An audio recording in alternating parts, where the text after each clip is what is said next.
So this is just a quick review of the Carrera Subway 1 2020-2021 model.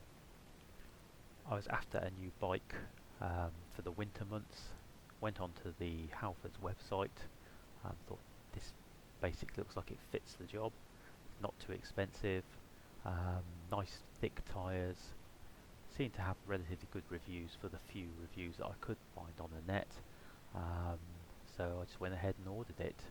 Didn't have a chance to try it, obviously in the middle of the pandemic at the moment, so don't want to be doing too much contact with other people. Turned up in store, so I went and picked it up. I'm quite impressed actually with the quality, the overall finish. It's quite a nice sort of grey colour. The orange stickers don't look quite so good. However, and I don't know how well their colour is going to stay in the future as well, so they might end up sort of fading and looking a bit cheap. But really the finish quality absolutely spot on. Like I say, the tyres are good and thick. I think they're sort of 1.95s, and this is compared to the 32mm tyres on the left from my more expensive hybrid that I've got. They have a puncture protection rating on them as well, which is meant to be quite good. Fingers crossed there's no I don't get any punches in through the winter months. The pattern is relatively smooth actually, so they seem to roll quite well, especially at high speed. They seem very stable, but with that open pattern hopefully they'll give a little bit more grip when it comes down to sort of mud and some of the sort of toe paths and stuff I'll be going on. Front and rear disc brakes, these are cable disc brakes rather than hydraulic, but they work just as well really as the hydraulics on my other hybrid. Quite impressed.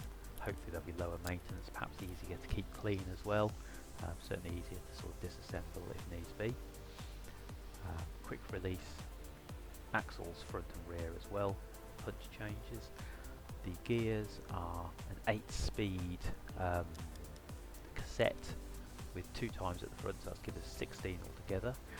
It also has here this, I call it Shimano Hyperglide HG, but basically all it is an extra large sprocket at the back.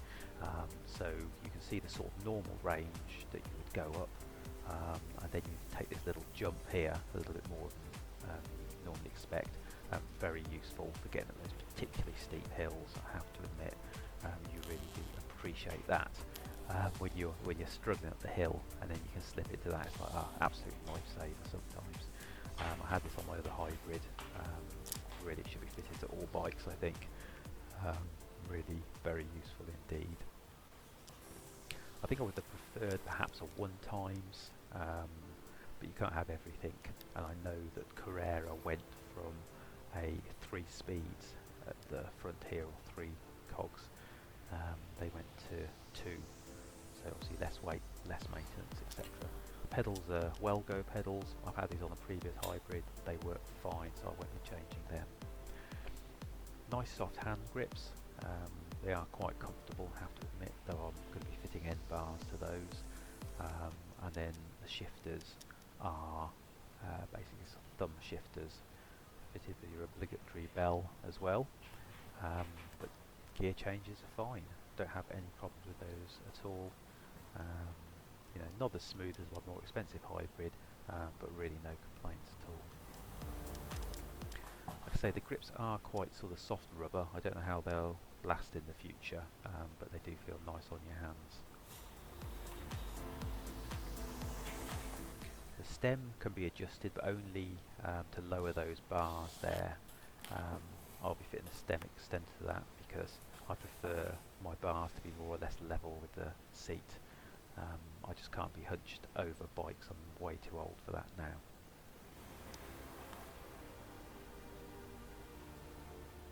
With the finish on it, the welds are good.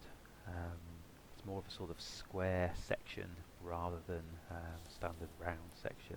The welds are neat, it just seems to be really well put together, and that seat is so comfy. It's the most comfortable seat I've ever had on a bike. I'm going to see if I can get another one from Halfords for my other hybrid.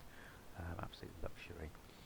So plenty of fittings over the bike, so If you need to fit water bottles or other sort of containers, then you've got just this fairly standard two options there on the frame. Cable's nice and neat as well, so no problems there.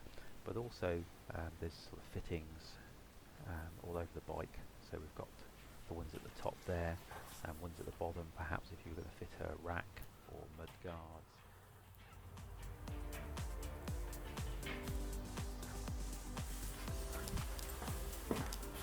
And also at the front as well, again, either sort of mud guards or lights or whatever else that you need to bolt to the bike. It's great to have those sort of options. Also mudguard fitting holes at the rear and at the front too, which I shall be making use of.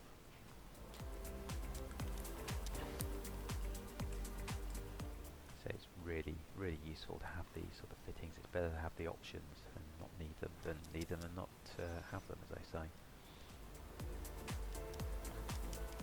Yeah, overall generally pretty impressed with the build quality of it.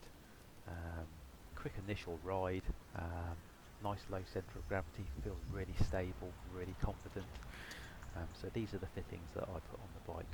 I've got lights, 2 lights at the front, 2 at the rear, as I always do. I fitted mud guards front and rear as well. Frame bag, so I put sort of junk in there and various tools and stuff I need to take with me. Water bottle as well. And I also fitted end bars to it as well, just to give that extra sort of option of somewhere to rest your hands if needs be.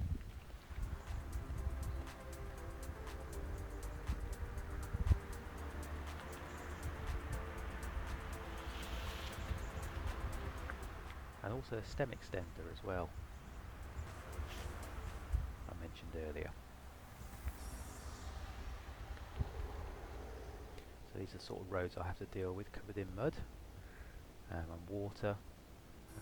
But yeah, all in all, from my initial ride, I think it's a great bike, and I'm really looking forward to riding this through the winter months.